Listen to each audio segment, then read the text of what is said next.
start to work through the system, and investors take advantage of the cheaper multiples in DIB in particular.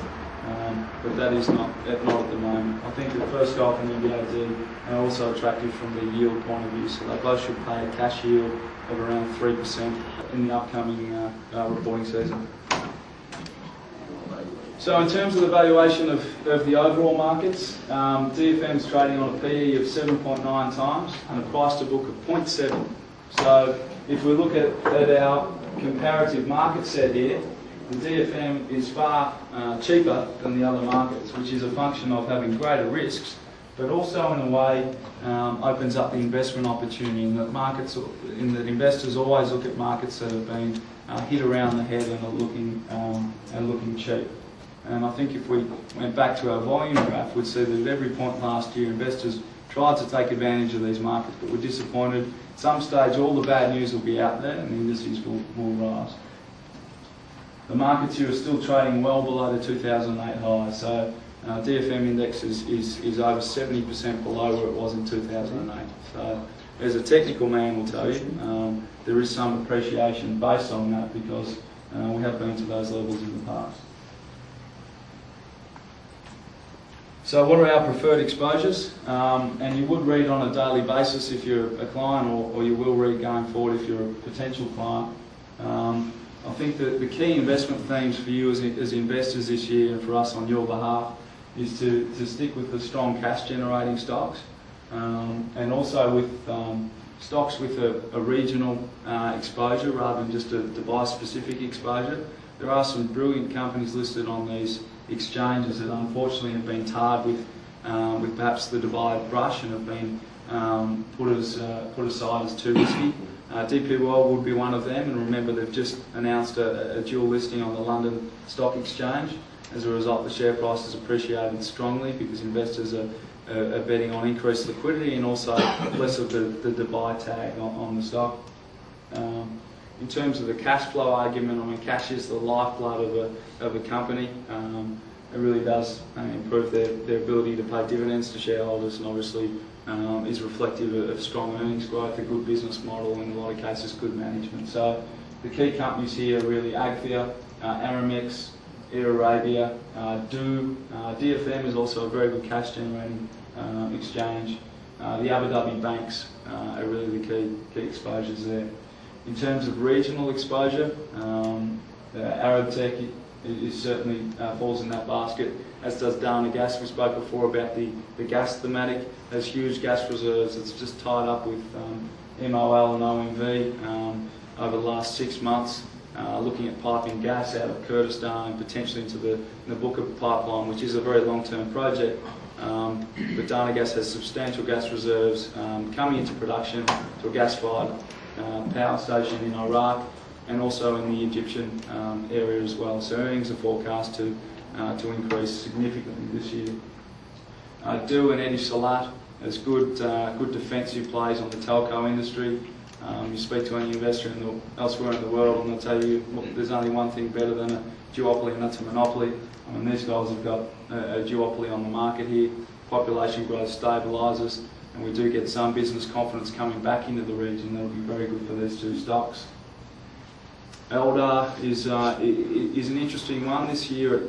In 2009, it hasn't actually made any money. All of its profit has come from revaluations on its investment properties, which isn't actually a cash flow item. It strengthens their balance sheet, but they don't actually get any money for it. So the key with Eldar is really delivering on their projects at the stages of Yas Island and Raha, and posting the sales through that. And also I think the reason why the share price holds up so well is it's perceived as a play on the Abu Dhabi exchange and has the backing of Abu Dhabi entities. So that is certainly one of our preferred long-term picks, is leverage to that growth in Abu Dhabi. And Aramex, we attended a series during the week where the CEO, Fadi Gardor, spoke, and we were very impressed with his hands-on approach to this business, obviously being the founder, and also his emphasis on human assets and building a business based around people rather than just fixed assets. And that's really been a testament to their results over the last 12 months, whereby they've actually grown earnings by over 20% at a time when the rest of the market is down 43%. because he's had a very attractive cost base. It's been variable. They've been able to strip any other costs out and grow the business, and according to him, not fire anyone. So Aramex is certainly one of our preferred plays. Air Arabia as well is in line to pay at least a 3 or 4 fil dividend. So if you're paying around 88, 90 fils for it at the moment, looking at a yield of around 4% on that in a 2-month period. So if you're annualising that, you're looking at a very attractive cash return in a short amount of time in a low risk stock. So as the year progresses, I think that investors will take a more positive position, providing that these issues can work through the system on the larger cap index stocks as well, which will lead to a rally in the DFM index. So the likes of Amar, DSI, even the more risky banks, DIB, DIC, ADCB, and ABAR as well, with a strong portfolio of international businesses. So I think that in the immediate term, our top picks are here, and then secondary, once we see signs that credit markets are improving, our next picks are here. Gulf navigation is also very interesting at this point in time.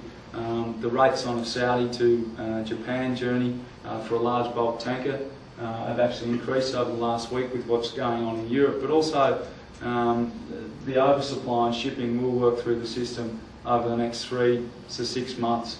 And mean that shipping rates will go up, which is a direct beneficiary for Gulf navigation. There's 17 tankers out at the moment, 4 of them at least to SABIC, which just reported an above expectations result today and has rallied to 2008 levels. So some of its key clients are beginning to post greater earnings, which is good for Gulf navigation. And of course, the time to enter into a cyclical stock is just before the cycle turns up. So Gulf navigation at 58 or 59 fils, you're also getting 430 million dirhams worth of cash on the balance sheet, which is an attractive point of view. And the dividend yield story, I've already mentioned that. The key stocks really here, and we have all reports available to send out by request. Air Arabia, the 2 Abu Dhabi banks, RAC CC, Aramex, Athea DIB, and are your most attractive cash yielding stocks. So there is a good probability that they'll pay a generous cash dividend over the coming 2 months. That's just some backup data on the time to enter into a cyclical stock is just before the cycle turns up. So Gulf navigation at 58 or 59 fils, you're also getting 430 million dirhams worth of cash on the balance sheet, which is an attractive point of view. And the dividend yield story, I've already mentioned that. The key stocks really here, and we have all reports available to send out by request. Air Arabia, the 2 Abu Dhabi banks, RAC CC, Aramex, Athea DIB, and are your most attractive cash yielding stocks. So there is a good probability that they'll pay a generous cash dividend over the coming 2 months. That's just some backup data on our preferred exposures. If anyone had any questions, I can come back to them, and the dividend plays.